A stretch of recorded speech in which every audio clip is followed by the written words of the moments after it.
As a CEO, a great leader, one of your biggest responsibilities is getting the right people on the team. In order for you to do that, you're going to need to know how to hire the right people. Knowing how to do an interview for a job so that you get the right people in the right spot, that's what we're going to talk about today. Hello, I'm Shawn Kent Hayashi. And I'm Steve Hart. We're executive coaches with the Professional Development Group. We help organizations build high-performing teams and develop inspiring leaders. Steve, I know you've worked with an organization recently that has really struggled as a result of not doing interviews so well. Yeah, two significant failures, in fact, over a period of 4 years. Two leaders that were brought into that situation who on paper looked wonderful and demonstrated through their resume writing and their ability to answer questions in the interview to be very good at what they did. But in both instances, they have failed within a year and a half of their appointment to this position. So it got me very curious. Why is that the case? These wonderful people that came in that seemingly looked perfect for the position, what happened that prevented these people from being the right folks on this job? And we found out, or I found out, that the reason for it, quite frankly, was the way in which these people were interviewed for the position that they had. I've stumbled on this situation as well, where people don't know or understand their own culture well enough. And so what they do is they interview for the role, but they don't interview for cultural fit. Right. And so this is part of what we teach our clients how to do, how to understand what is your culture based on your values, your motivators, your key driving forces. That determines whether or not someone will actually fit in your organization. And I'd much rather have someone who's a values fit with the organization that we then need to develop for the role they're in, rather than the other way around, because as we know, the other way around doesn't work. If you hire someone who's got deep expertise in a role, but doesn't fit the values of the organization, they'll be gone pretty soon. So let's talk about this. What do you think happened in those interviews? Yes. And how are you now in there working with them to solve the problem? Right. So I think the first situation was that a lot of organizations make a mistake because they put into leadership positions people who are the best technical individuals. The people who demonstrated the best technical competence are often elevated to positions of leadership and perhaps are not suited to that role because they have a very hard time giving up on their expertness around what it is that they do. So a little bit of that was going on in this situation. These two people who had followed each other in this position in their previous roles demonstrated wonderful technical proficiency in the job that they did. But now, being elevated to a leadership role, they could not detach themselves from that technical expertise, and in fact ended up being micromanagers and undermining the capabilities of the team around them. And when people on their team didn't do things the way that they would have preferred, they started to undermine their capabilities. So that was step one, recognizing that somebody's suitability for leadership needs to be just as much of the assessment of this job opportunity as their ability to demonstrate competence in the role. And speaking of assessments, we use both individual as well as team assessments to help us get clear on a person's strengths, communication style, motivators, what type of culture will they fit in best.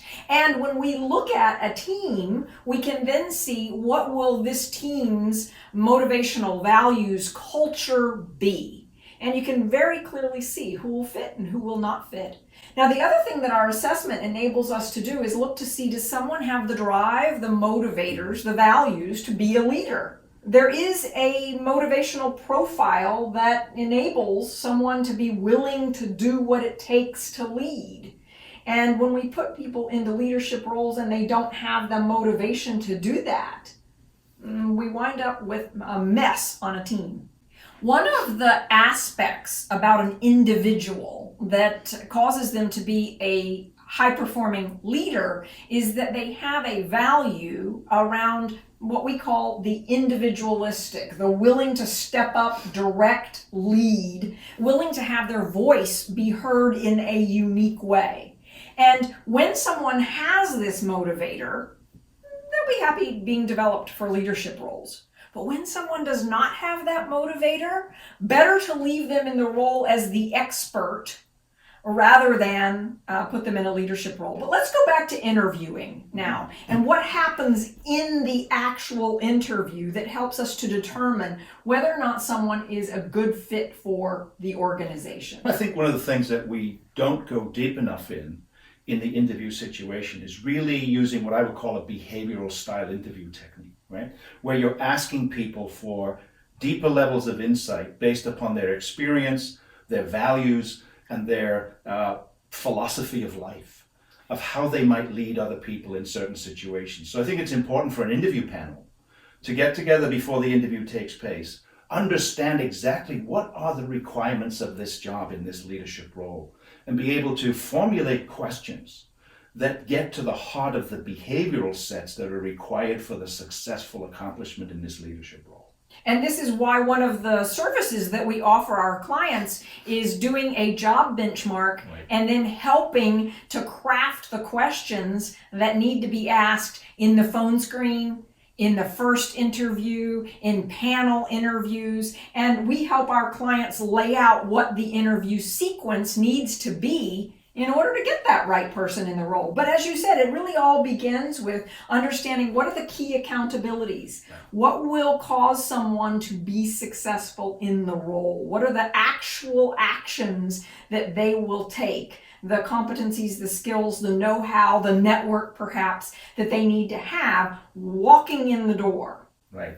And then the job is to get below the surface with the candidate, understanding those deeper levels of motivators that are creating their impetus for life. And what are the things that you have done in the past that could be hallmarks for how we want you to behave in this experience here as a leader? Because if you don't have that depth of understanding, you can make very foolish decisions at a very surface level of analysis. We want to be able to get deeply into somebody's psychological thought process and their critical thinking skills in order to assess fully whether they're the right person for this job. It's very easy for certain candidates who are adept and eloquent speakers to mask some of the difficulties that they might have if they perform in the leadership role. The job of the interview panel is to surface all of that clearly and precisely so that people who are making the decision for hire are going to do far better when they understand that deeper level of understanding. So questions like, tell me about a time when you had to help two of your direct reports resolve a conflict with each other. Share with me an example of when you bumped into a challenge or an issue with a board member. What did you do? How did you resolve it? How did you include your boss in what was going on with the political dynamics? Asking questions like this to really unearth a person's approach, what they did in the past and what they might do differently in the future. And I would add to that, what are the things you have done to inspire people in the past? Give me an example. And some of that can go back to childhood. What did you do as a child when you were in a leadership position in the Boy Scouts or the Girl Scouts or some kind of sports team? Those are hallmarks for what somebody brings forward in their work as a leadership. And if you can identify where people have taken that capacity to lead in that way, in a humanly honorable way, then the chances are pretty good they've carried that forward into their adult life as a leader. But getting below the surface is so critical to finding that out. Yes. One of the mistakes that I've seen some of my clients make is they have such a deep need to get a body in the office. That's right. To get someone in the chair. And so as a result, they do the halo effect. Yes. They hear someone say, yes, I like working on a team. And they say, oh good, check that box. They like working on a team. Have you ever dealt with conflict? And the person says, yes, I've dealt with conflict. They say, oh, they know how to deal with conflict. Check. But just because someone's in an interview and says that they know how to work in a team or how to resolve conflict doesn't mean they know how to do it in your organization. What are the conflict resolution norms in your organization? What are the components that make for a great team in your organization? Pull out, weed out those behaviors specifically, and then ask about that in an interview and deeply listen.